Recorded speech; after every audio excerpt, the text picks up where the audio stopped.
अगर हमें अपने पुरखों की कहानी सच में समझनी है तो सबसे पहले ये जानना जरूरी है कि इतिहास की शुरुआत कैसे हुई और उसे किन किन हिस्सों में बांटा गया। इंसानी सभ्यता की ये लंबी कहानी समय के साथ 3 बड़े भागों में बांटी हुई है। सबसे पहले आता है प्राचीन इतिहास, जिसे शुरुआत से लेकर 7वीं शताब्दी ईस्वी तक माना जाता है। इसके बाद आता है मध्यकालीन इतिहास, जो 8वीं से 18वीं शताब्दी ईस्वी तक चलता है। और अंत में आता है आधुनिक इतिहास, जो 18वीं शताब्दी में ब्रिटिश शासन से शुरू होकर आज तक चल रहा है। इतिहास को समझने के लिए ईसा पूर्व और ईस्वी का फर्क समझना बहुत जरूरी है। ईसा पूर्व में समय की गिनती उल्टी चलती है, यानी जितना पीछे जाते हैं साल उतना बड़ा होता जाता है। अब अगर प्रमाणों के आधार पर देखें तो इतिहास को 3 तरह से बांटा गया है। पहला है प्रागैतिहासिक काल, जहां कोई लिखित प्रमाण नहीं मिलता, जैसे पाषाण काल। दूसरा है आद्य ऐतिहासिक काल, जहां लिखावट तो है लेकिन आज तक उसे ठीक से पढ़ा नहीं जा सका, जैसे कांस्य युग। और तीसरा है ऐतिहासिक काल, जहां लिखित प्रमाण भी हैं और हम उन्हें पढ़ समझ भी सकते हैं। इन्हीं सब प्रमाणों से हमें पता चलता है कि इंसान ने सबसे पहले पत्थर को औजार बनाया और वहीं से पाषाण काल की कहानी शुरू हुई। पत्थर वाले इस दौर यानी पाषाण काल में इंसान पूरी तरह प्रकृति और पत्थर के औजारों पर निर्भर था।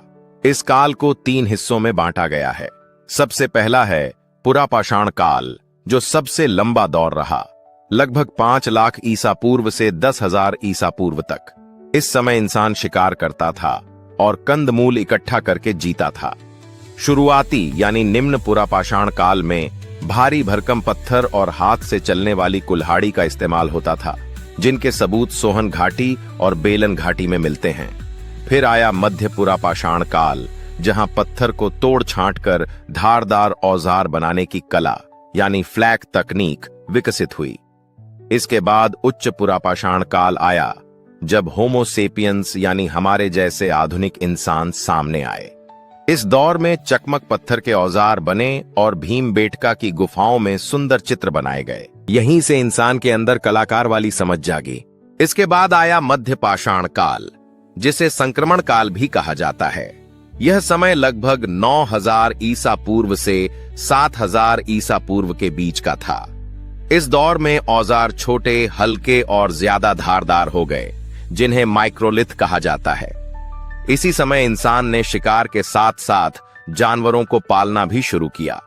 मध्य प्रदेश के आदमगढ़ और राजस्थान के बागोर से इसके प्रमाण मिलते हैं। पशुपालन ने इंसान को घुमंतु जीवन से निकालकर एक जगह टिकने और खेती की ओर बढ़ाया, जिसने आगे चलकर नवपाषाण काल की नींव रखी। नवपाषाण काल में इंसान बड़ा बदलाव लेकर आया। यह काल लगभग 7,000 ईसा पूर्व से 1,000 ईसा पूर्व तक माना जाता है। अब इंसान केवल खाना ढूंढने वाला नहीं रहा, बल्कि खुद अनाज उगाने वाला बन गया। इस समय पत्थर को पालिश कर औजार बनाए गए और मिट्टी के बर्तन बनाए जाने लगे। पाकिस्तान के मेहरगढ़ से गेहूं, जौ और कपास की खेती के सबसे पुराने प्रमाण मिलते हैं। कश्मीर के बुर्जहोम में लोग ठंड से बचने के लिए जमीन के अंदर गड्ढों में घर बनाकर रहते थे और मालिक के मरने पर उसके पालतू कुत्ते को भी साथ दफनाया जाता था।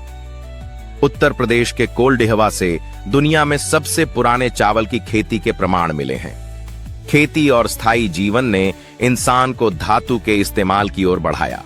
धातु के इस्तेमाल से शुरू हुआ ताम्रपाषाण काल, जिसे चालकोलिथिक युग भी कहते हैं। यह समय लगभग 3500 ईसा पूर्व से 1,000 ईसा पूर्व तक का था। अब पत्थर के साथ साथ तांबे के औजार भी इस्तेमाल होने लगे।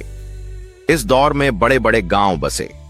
महाराष्ट्र की जौरव संस्कृति, दैमाबाद, इनाम गांव और नासिक इसके बड़े उदाहरण हैं।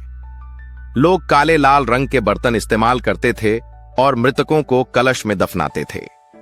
हालांकि इस समय पकी ईंटों के घर या घोड़े के इस्तेमाल के पक्के प्रमाण नहीं मिलते, लेकिन राजस्थान की आहार गिलुंड, मध्य प्रदेश की मालवा कायथा और महाराष्ट्र की जौरव संस्कृति ने आगे आने वाली महान सभ्यताओं की नींव रख दी।